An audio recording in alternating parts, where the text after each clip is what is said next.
যে একটা চড়ুই পাখি আর একটা দুষ্ট হাতির গল্প বলবো। একটা জঙ্গলে দুটো চড়ুই পাখি একসাথে বাসা করেছিল। সেখানে চড়ুই পাখি অনেকগুলো ডিম পেড়েছিল, কিন্তু একটা দুষ্ট হাতি সেই গাছটাকে ভেঙে দেয়।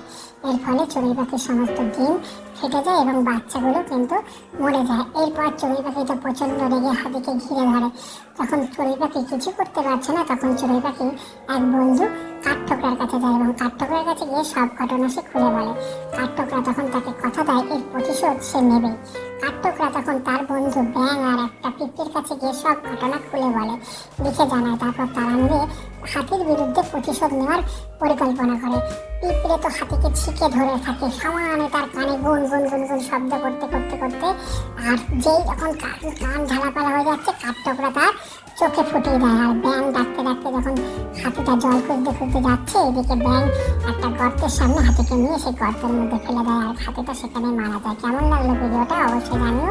চ্যানেলটা সাবস্ক্রাইব করো, আরও এরকম গল্প শুনো।